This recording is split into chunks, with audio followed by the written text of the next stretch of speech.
Everyone welcome to GK market insights. మన stock market లో చాలా థీమ్స్ గురించి మనం మాట్లాడుకుంటున్నాం. ఐటీ థీమ్ కావచ్చు, pharma theme, defence theme, railway theme, auto theme. కానీ క్వైట్లీ ఇండియాలో ఒక పవర్ఫుల్ థీమ్ గ్రో అవుతుంది. అదే క్యాపిటల్ మార్కెట్ థీమ్. మీరు స్టాక్ బై చేసినా, మ్యూచువల్ ఫండ్ సిప్ చేసినా, లేక ఐపీఓ అప్లై చేసినా, ఎఫ్ఎన్ఓ ట్రేడ్ చేసినా, డీమ్యాట్ అకౌంట్ ఓపెన్ చేసినా, ఈ ఎంటైర్ ఎకో సిస్టమ్ లో కొన్ని కంపెనీస్ డైరెక్ట్లీ బెనిఫిట్ అవుతున్నాయి. ఈ వీడియోలో మనం ఈ రోజు క్యాపిటల్ మార్కెట్ ట్రెండ్ ఏంటి, ఫ్యూచర్ అవుట్లుక్ ఎలా ఉంది, మనం చూడాల్సిన స్టాక్స్ ఏంటి అనేది క్లియర్ గా తెలుసుకుందాం. సో ఈ వీడియో ఎండ్ వరకు చూడండి. ఇది ఒక very important wealth creation theme. Capital market theme అంటే కేవలం స్టాక్ ఎక్స్చేంజెస్ మాత్రమే కాదు. ఇందులో commodity exchanges, depositories, stock brokers, mutual fund service providers, registrars and transfer agents, wealth management platforms, ANC companies, market infrastructure businesses. Simple గా చెప్పాలంటే investor market లోకి వస్తే ఈ కంపెనీస్ కి బిజినెస్ వస్తుంది. ట్రేడింగ్ వాల్యూమ్ పెరిగితే ఎక్స్చేంజెస్ కి బెనిఫిట్, డీమెట్ అకౌంట్స్ పెరిగితే డిపాజిటర్స్ కి benefit, SIP and mutual fund transaction పెరిగితే ఆర్టీఏ కంపెనీస్ కి బెనిఫిట్, రిటైల్ పార్టిసిపేషన్ పెరిగితే బ్రోకర్ కి బెనిఫిట్, వెల్త్ మేనేజ్మెంట్ గ్రో అయితే ఫైనాన్షియల్ ప్లాట్ఫామ్స్ కి బెనిఫిట్. అందుకే ఈ థీమ్ ని నేను ఇండియా ఫైనాన్షియలైజేషన్ స్టోరీ అంటాను.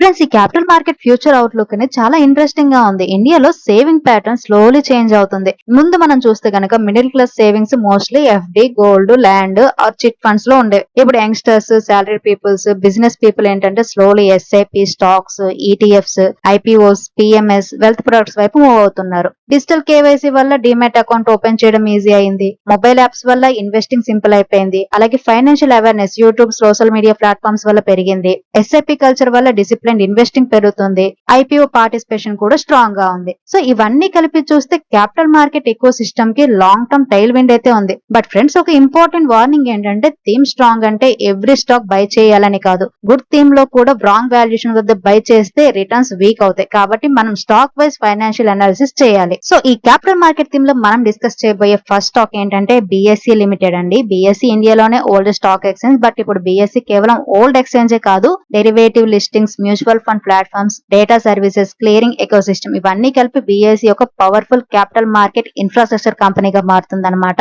అండ్ ఇక్కడ మనం బిఎస్సి బిజినెస్ క్వాలిటీ అనేది వెరీ స్ట్రాంగ్ గా ఉంది. ముందు మనం చూస్తే బిఎస్సి ఆర్ఓసి అనేది 58%, అంటే కంపెనీ క్యాపిటల్ ని వెరీ ఎఫిషియెంట్ గా యూజ్ చేస్తుంది అనమాట. అండ్ రిటర్న్ ఆన్ ఈక్విటీ 44.8%, అంటే షేర్ హోల్డర్స్ కి మనీ మీద ఎక్సలెంట్ రిటర్న్ జనరేట్ చేస్తుంది. అండ్ ఆపరేటింగ్ ప్రాఫిట్ మార్జిన్ అని చూస్తే 63.7%, అంటే ఆపరేటింగ్ మార్జిన్ సూపర్ స్ట్రాంగ్ అని చెప్పుకోవచ్చు. Debt almost zero. So balance sheet అనేది క్లీన్ అని చెప్పొచ్చు. అండ్ సేల్స్ గ్రోత్ కనుక చూస్తే 50.5%, profit growth 78.5%, growth momentum clearly visible. But valuation side లో చూస్తే PE 68 and price to book 25.3, అంటే స్టాక్ ఆల్రెడీ ప్రీమియం వాల్యుయేషన్ లో ట్రేడ్ అవుతుంది. సో ఓవరాల్ గా బిఎస్సి బిజినెస్ ఎక్సలెంట్ గా ఉంది, బ్యాలెన్స్ షీట్ క్లీన్ గా ఉంది, గ్రోత్ స్ట్రాంగ్ గా ఉంది. బట్ వాల్యుయేషన్స్ అనేవి expensive. So long term theme strong అయినా కూడా ఎంట్రీ ప్రైస్ అనేది వెరీ ఇంపార్టెంట్. అండ్ ఈ క్యాపిటల్ మార్కెట్ థీమ్ లో సెకండ్ స్టాక్ ఏంటంటే ఎంసీఎక్స్ అండి. ఎంసీఎక్స్ కమోడిటీ మార్కెట్ లో very important platform. Gold, silver, crude oil, natural gas, metals వంటి కమోడిటీస్ ట్రేడింగ్ యాక్టివిటీ పెడితే ఎంసీఎక్స్ డైరెక్ట్లీ బెనిఫిట్ అవుతుంది. అండ్ ఎంసీఎక్స్ నెంబర్స్ చూస్తే this is one of the strongest financial profile in this theme అని చెప్పొచ్చండి. మనం చూస్తే ROC 71.4% and return on equity 56.3% excellent గా ఉన్నాయి. And operating profit margin 71.3%, very high margin business. Sales growth 107%, profit growth 138%, explosive growth అని చెప్పుకోవచ్చు. Debt అనేది negligible. But again valuations cheap కాదు. పిఈ 56.6 ఉంటే ప్రైస్ టు బుక్ 26.4, అంటే మార్కెట్ ఆల్రెడీ ఫ్యూచర్ గ్రోత్ ని price లో డిస్కౌంట్ చేస్తుంది. ఎంసీఎక్స్ లో main trigger commodity market participation. Gold వాలిటాలిటీ, crude వాలిటాలిటీ, metal volume పెరిగితే ఎంసీఎక్స్ బెనిఫిట్ అవుతుంది. బట్ ఇందులో ఉన్న రిస్క్ ఏంటంటే కమోడిటీ వాల్యూమ్స్ అనేవి సైక్లికల్ గా ఉంటాయి. రెగ్యులేటరీ చేంజెస్ ఇంపాక్ట్ చేయొచ్చు. హై వాల్యుయేషన్స్ వల్ల కరెక్షన్స్ అనేవి షార్ట్ గా రావచ్చు. సో ఓవరాల్ గా ఎంసీఎక్స్ అనేది high quality commodity exchange play with excellent margins. But valuations and volume cycle must be watched. And capital market theme లో మన థర్డ్ స్టాక్ ఏంటంటే సిడిఎస్ఎల్ అండి. సిడిఎస్ఎల్ బిజినెస్ చాలా simple but powerful. Investors by చేస్తే demat account అవసరం. Demat account eco system లో depository role అనేది very important. So CDSL లో పాజిటివ్ థింగ్స్ ఏంటంటే డెట్ ఫ్రీ బ్యాలెన్స్ షీట్ అనమాట. ఆపరేటింగ్ ప్రాఫిట్ మార్జిన్ అనేది 50.8%, స్ట్రాంగ్ ఆపరేటింగ్ మార్జిన్ ఉంది. ROC 32%, return on equity 24.5%, healthy returns ratios ఉన్నాయి. And demat account growth story అనేది long term లో positive అని చెప్పుకోవచ్చు. బట్ నియర్ టర్మ్ కన్సర్న్స్ ఏంటంటే sales growth only 5.79%, profit growth -13.4% ఉంది. అండ్ స్టాక్ 52 వీక్ హై నుంచి 32% down అయింది. సో దీన్ని బట్టి మనం అర్థం చేసుకోవాల్సింది ఏంటంటే బిజినెస్ మోడల్ స్ట్రాంగ్ అయినా కూడా profit growth every year smooth గా ఉండదు. మార్కెట్ యాక్టివిటీ స్లో అయితే ట్రాన్సాక్షన్ లింక్డ్ ఇన్కమ్ ఇంపాక్ట్ అవుతుంది. Also valuation still high compare to growth అని చెప్పుకోవచ్చు. సో ఓవరాల్ గా CDSL long term demat infrastructure story అనేది స్ట్రాంగ్ గా ఉంది. బట్ కరెంట్ నెంబర్స్ కనుక చూస్తే growth moderation and profit pressure అనేది కనిపిస్తుంది. So by only with patience and valuation comfort అని చెప్పుకోవచ్చు. అండ్ క్యాపిటల్ మార్కెట్ థీమ్ లో నెక్స్ట్ మనం డిస్కస్ చేయబోయే స్టాక్ కెఫిన్ టెక్నాలజీస్ అండి. KFin Technologies is a backed capital market infrastructure company అని చెప్పొచ్చు. Mutual fund transactions, RTA services, investor servicing, digital platforms, corporate registry, AIF, PMS support ఇవన్నీ KFin business areas అన్నమాట. And KFin లో positive things కనుక చూస్తే ROC 30.5%, return on equity 22.9%, good return ratios, అలాగే operating profit margin 40.6%, healthy margins ఉన్నాయి. Sales growth కూడా 19.3% ఉంది, steady growth అని చెప్పుకోవచ్చు. Debt to equity only 0.03, balance sheet అనేది కంఫర్టబుల్ అనమాట. ప్రైస్ టు బుక్ రేషియో 8.85 ఉంది. బిఎస్సి, ఎంసీఎక్స్, సిడిఎస్ఎల్ తో కంపేర్ చేస్తే రిలేటివ్లీ లోవర్ అని చెప్పొచ్చు. బట్ స్టాక్ 52 వీక్ హై నుంచి 38.2% డౌన్ అయింది. అంటే మార్కెట్ ఎక్స్పెక్టేషన్స్ అడ్జస్ట్ అయ్యని చెప్పుకోవచ్చు. కెఫిన్ ఎక్స్ప్లోజివ్ ఎక్స్చేంజ్ ప్లే కాదు, ఇది స్టడీ బ్యాక్డ్ కంపౌండింగ్ ప్లే అని చెప్పొచ్చు. Mutual fund ఫోలియోస్, SIPs transactions, AMC industry growth, AF, PMS industry growth ఇవి కెఫిన్ కి లాంగ్ టర్మ్ డ్రైవర్స్ అన్నమాట. సో ఓవరాల్ గా caffeine is a stable capital market backed company అన్నమాట. High excellent stock అంటే study compounder type stock. Valuations more reasonable compare to BSc, MCX, but growth also moderate అని చెప్పొచ్చు. And మన list లో fifth stock and final stock Angel one. Angel one digital broking అలాగే fintech platform. Retail investor market లోకి వస్తే broker benefit అవుతారు, but broking business అనేది very competitive అని చెప్పుకోవచ్చు.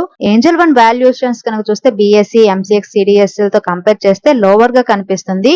Price to earning ratio 33.6, price to book ratio 5.02 ఉంది. But reason కూడా ఉంది. Sales growth negative, profit growth -21.9%, ROC 14.8%, return on equity 15.6%. Exchange companies తో కంపేర్ చేస్తే lower. Debt to equity 1.30, leverage higher అని చెప్పొచ్చు. Broking business highly competitive. Angel One కి opportunity ఉంది because digital investing అలాగే యంగ్ ఇన్వెస్టర్ గ్రో అవుతున్నారు, but risk కూడా ఎక్కువే. F&O రెగ్యులేషన్స్ మారితే బ్రోకర్ ఇన్కమ్ ఇంపాక్ట్ అవుతుంది. కాంపిటీషన్ వల్ల ప్రైసింగ్ ప్రెజర్ రావచ్చు. యాక్టివ్ ట్రేడర్ పార్టిసిపేషన్ తగ్గితే రెవెన్యూ ప్రెజర్ వస్తుంది. సో ఓవరాల్ గా Angel One is a high risk high opportunity digital broking play. Valuations comparatively low, but earnings volatility and business risk అనేది చాలా high అన్నమాట. So friends, ఈ 5 companies ని compare చేస్తే మనకి క్లియర్ ఒక పిక్చర్ వస్తుంది. First BSc best growth plus strong margins plus debt free but expensive valuation.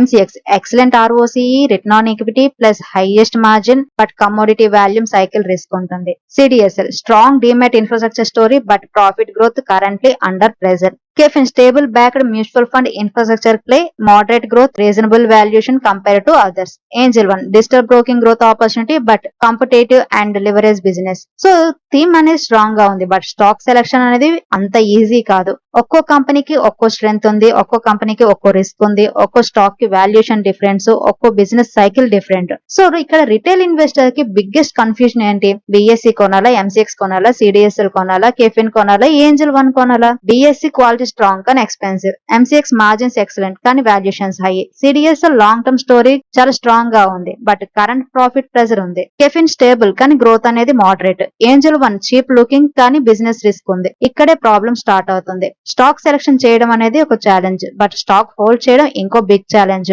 Quarterly result miss అయితే పానిక్, రెగ్యులేటరీ న్యూస్ వస్తే ఫియర్, వాల్యుయేషన్స్ హై అయితే కన్ఫ్యూజన్, కరెక్షన్ వస్తే ఎగ్జిట్, ర్యాలీ వస్తే ఫోమో. అందుకే నార్మల్ ఇన్వెస్టర్స్ కి basket approach participation solution అవుతుంది. So friends, individual stock select చేయడం difficult అనిపిస్తే క్యాపిటల్ మార్కెట్ థీమ్ కి ఒక మ్యూచువల్ ఫండ్ సొల్యూషన్ ఉంది. ఆ మ్యూచువల్ ఫండ్ నేమ్ ఏంటో తెలుసా? Motilal Oswal Nifty capital market index fund. ఈ fund capital market ecosystem companies లో బాస్కెట్ ఎక్స్పోజర్ ఇస్తుంది. అంటే ఇన్వెస్టర్ ఒక బిఎస్సి మీద బెట్ చేయడం కాదు, ఒక ఎంసీఎక్స్ మీద బెట్ చేయడం కాదు, instead entire capital market theme ని ఓన్ చేస్తారనమాట. ఈ టైప్ ఫండ్ లో exchanges, brokers, AMCs, depositories, RTA companies, wealth management platforms అలాగే ఇలాంటి అన్ని కంపెనీస్ కి ఎక్స్పోజర్ వస్తుంది. సింపుల్ గా చెప్పాలంటే ఒక్క ప్లేయర్ మీద బెట్ చేయడం కంటే కూడా స్ట్రాంగ్ టీమ్ మీద బెట్ చేయడం సేఫ్ అప్రోచ్ కదా. అదే విధంగా ఒక్క స్టాక్ సెలెక్ట్ చేయడం కంటే క్యాపిటల్ మార్కెట్ బాస్కెట్ ఓన్ చేయడం డిసిప్లైన్డ్ అప్రోచ్ అవుతుంది. సో ఈ థీమ్ లో ఎంఎఫ్ సొల్యూషన్ ఎందుకు మీనింగ్ఫుల్ అంటే because capital market stocks mostly high valuation లో ఉంటాయి. ఇండివిజువల్ స్టాక్ కలెక్షన్ షార్ప్ గా ఉండొచ్చు,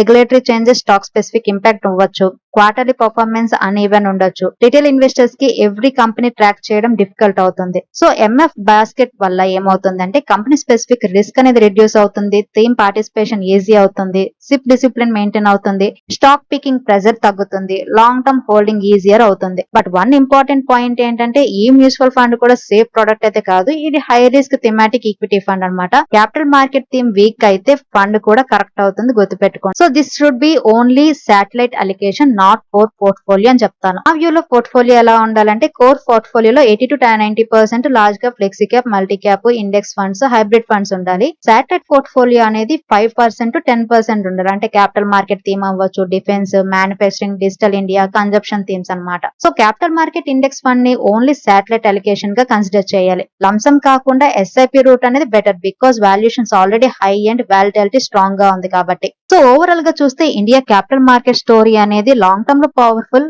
డిమాట్ అకౌంట్స్ గ్రో అవుతున్నాయి, ఎస్ఐపి కల్చర్ స్ట్రాంగ్ అవుతుంది, డిజిటల్ ఇన్వెస్టింగ్ అడాప్షన్ పెరుగుతుంది, IPO participation, wealth management, broking, mutual fund eco system కూడా ఎక్స్పాండ్ అవుతుంది. So friends, capital market theme అంటే షార్ట్ టర్మ్ ట్రేడింగ్ ఐడియా కాదు, ఇది ఇండియా సేవింగ్ ట్రాన్స్ఫార్మర్ స్టోరీ అన్నమాట. మరి ఈ క్యాపిటల్ మార్కెట్ థీమ్ లో మీకు ఏ స్టాక్ ఇంట్రెస్టింగ్ గా అనిపిస్తుంది? బిఎస్సియా, ఎంసీఎక్స్, సిడిఎస్ఎల్, కెఫ్రిన్, ఏంజల్ వన్ లేదా ఎంఎఫ్ బాస్కెట్ అప్రోచ్ బెటర్ అనిపిస్తుందా? మీ ఒపీనియన్ కామెంట్ లో చెప్పండి. ఈ వీడియో యూస్ఫుల్ అయితే లైక్ చేయండి, షేర్ చేయండి, మన జీకే ఛానల్ ని సబ్స్క్రైబ్ చేసుకోండి. అండ్ మోర్ ఓవర్ ఈ వీడియో కేవలం ఎడ్యుకేషన్ పర్పస్ మాత్రమే చేసింది. ఇన్వెస్ట్ చేసే ముందు మీ ఫైనాన్షియల్ అడ్వైజర్ ని కన్సల్ట్ చేయండి. Thank you for watching. Happy investing.